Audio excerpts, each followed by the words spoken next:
चलिए हम आज का ब्लॉग स्टार्ट करते हैं। अभी हमारी सिमी सो रही हैं और मैं जाग गई हूँ। मैं नहा धो के रेडी हो गई हूँ और फिर उसके बाद मैंने चाय चढ़ा दी है। और आज क्या 24 दिसंबर था, तो हम लोग डिसाइड कर रहे थे कि कहाँ जाना है। हम लोग खुद घूमने जाना था और 25 को ये था कि ना कानपुर में बहुत ज़्यादा भीड़ होती है, बहुत ट्रैफिक होता है, तो हम लोगों ने सोच रहे थे कि आज ही घूम लेते हैं। पर कहाँ जाना है ये डिसाइड नहीं कर पा रहे थे। तो हम लोग सोच रहे थे कि बिठूर जाते हैं, या तो बिठूर के अलावा अगर जाते हैं तो कुसुम्बी है, वहाँ भी है अच्छा घूमने के लिए। तो फाइनली ये डिसाइड हुआ कि हम लोग बिठूर जाते हैं। वहाँ 2-3 जगह जाएंगे, वाल्मीकि आश्रम जाएंगे और इस्कॉन टेम्पल घूम लेंगे और थोड़ा सा सिमी भी इंजॉय कर लेगी। फिर मैं बना रही थी चाय, सिमी के पापा अपनी कार साफ़ कर रहे थे घूमने जाने के लिए। अभी सिमी सो रही हैं। उसके बाद मैं अपनी चाय बनाते बनाते ये सोच रही थी कि क्या पहनूं। पहले मैंने सोचा कि पहले मैंने साड़ी पहनी। मैंने सोचा कि साड़ी पहन लेते हैं, अगर वहाँ मंदिर भी है तो जाने में ठीक लगेगा। फिर मेरी सासू माँ ने बोला कि घूमने जा रहे हैं तो जीन्स पहनो, वेस्टर्न पहनो।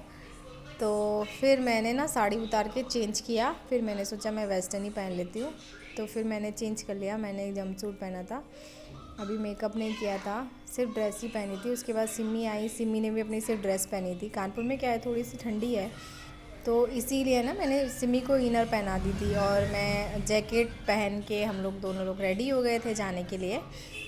देखिए सिमी की क्यूट सी स्माइल। फिर हम लोग रेडी हो गए जाने के लिए।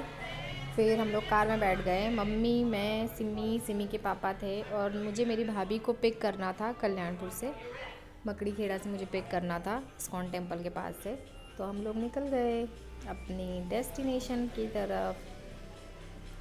ना यहाँ बहराज वाले रोड से जाना ज़्यादा ठीक लगा, तो हम लोग बहराज पहुँचे। यहाँ पे अधिकतर ना संडे को बहुत भीड़ होती है, क्योंकि ना यहीं पे है घूमने के लिए सब कुछ। यहाँ घूमते हैं, सेल्फीज़ लेते हैं, वीडियोज़ बनाते हैं इन्फ्लुएंसर। तो ये है हमारी स्मार्ट सिटी कानपुर। इसके बाद हम लोग सीएनजी डलाने के लिए कल्याणपुर में सीएनजी डलवाई हम लोगों ने। सिमी थोड़ा डांस वांस करने लगी। सिमी को जब भी हम घूमने निकलते हैं ना तो सिमी बहुत खुश हो जाती है। और कुछ बच्चे ऐसे होते हैं ना कि कहीं जाते हैं, थक जाते हैं तो बहुत रोते हैं या कुछ भी, वो पूरे टाइम खेलती है, नई जगह पे जाती, इंजॉय करती है और शाम को आने के बाद भी वो खुश रहती है। तो हम लोग निकल गए इस्कॉन टेम्पल की तरफ। मैंने अपनी भाभी को पिक कर लिया था वहीं से। उसके बाद हम लोग ने एंट्री की इस्कॉन टेम्पल में, श्री राधा माधव मंदिर कानपुर का। फिर मैंने ना खुद की भी ली और फिर पीछे जो मंदिर था उसकी बाहर से ली फ़ोटो। उसके बाद हम लोगों ने एंट्री कर ली। ऐसे तो हमेशा फ़ोन अलाउ नहीं होता है, पर उस दिन ना बच्चों का ट्रिप था, काफ़ी सारे स्कूल से बच्चे आए थे घूमने के लिए, तो उस दिन फ़ोन अलाउ थे उस मंदिर में। हमेशा नहीं होते हैं, मना कर दिया जाता है। और जब हम लोग पहुँचे तो वहाँ के जो पट थे वो खुल रहे थे। मतलब बिल्कुल सही टाइम पे हम लोग वहाँ पहुँचे थे। जैसे ही हम लोग पहुँचे तो वहाँ के पट शुरू हो रहे थे। फिर बहुत लोग वीडियोस बनाने लगे, तो मैंने सोचा कि मैं भी क्यों ना बनाती हूँ, क्योंकि ना सब लोग बना रहे हैं तो मतलब मना तो नहीं करेंगे। तो फिर मैंने थोड़ी थोड़ी सी वीडियोस बनाई और थोड़ी सी वहाँ लिया वीडियोस। ये देखिए बहुत सुंदर श्रृंगार होता है वहाँ पे, मतलब हर बार।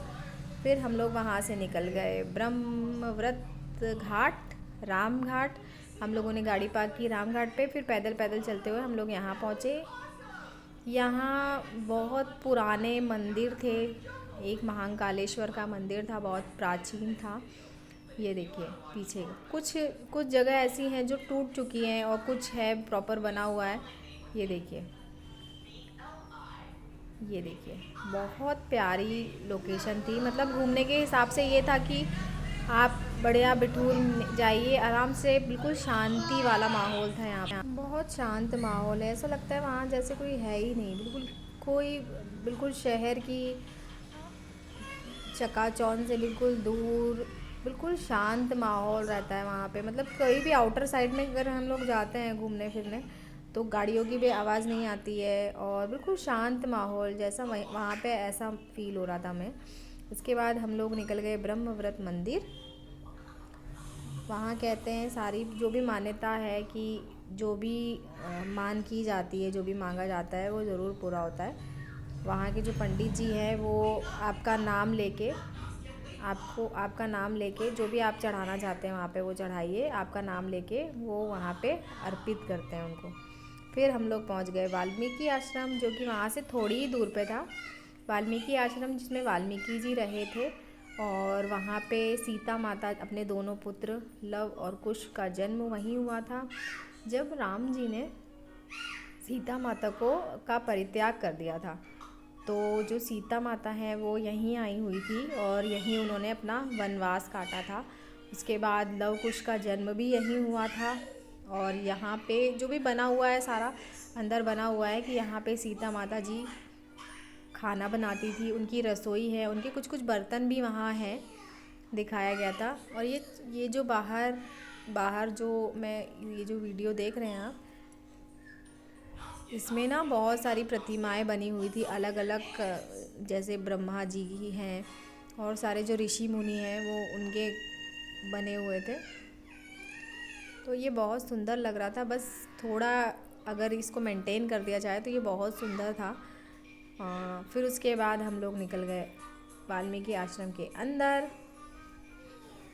वहाँ के जो पंडित जी थे ना, उनको पसंद नहीं था, किसी को भी नहीं पसंद होता है कि मंदिर की फ़ोटो और वीडियोस बनाओ, पर मैं भी चोरी से छोटी छोटी क्लिप्स बनाए जा रही थी। उसके बाद हम लोग ऊपर पहुँचे जहाँ पे थी सीता रसोई। मान्यता है कि यहाँ सीता माता ने खाना बनाया था, उनका चूल्हा, उनके बर्तन, उनके कुछ कुछ सामान यहाँ पे रखे हुए हैं। ये देखिए, मैंने फिर थोड़ी सी क्लिप बनाई, पर वो जो पंडित जी थे उनको पसंद नहीं था कि, और लिखा भी था कि फ़ोटो खींचना मना है, पर मैंने वीडियोस के लिए थोड़ा बहुत बना लिया था, छोटी छोटी क्लिप्स बना ली थी चोरी चोरी से। फिर हम लोग लव कुश आश्रम के अंदर हुए। वहाँ पे 3 मंदिर थे, माता सीता जी का मंदिर था, शिव जी का मंदिर था, राधा कृष्ण मंदिर था, और सीता माता राम जी का मंदिर था। फिर हम लोग निकल गए अपने घर, क्योंकि हम लोग बहुत ज़्यादा थक गए थे। मॉर्निंग 12 बजे निकले थे हम लोग, और हमें पहुँचते पहुँचते 3 बजने वाले थे। निकलते हुए 3 बज गए थे, पहुँचे तो हम लोग 4 बजे।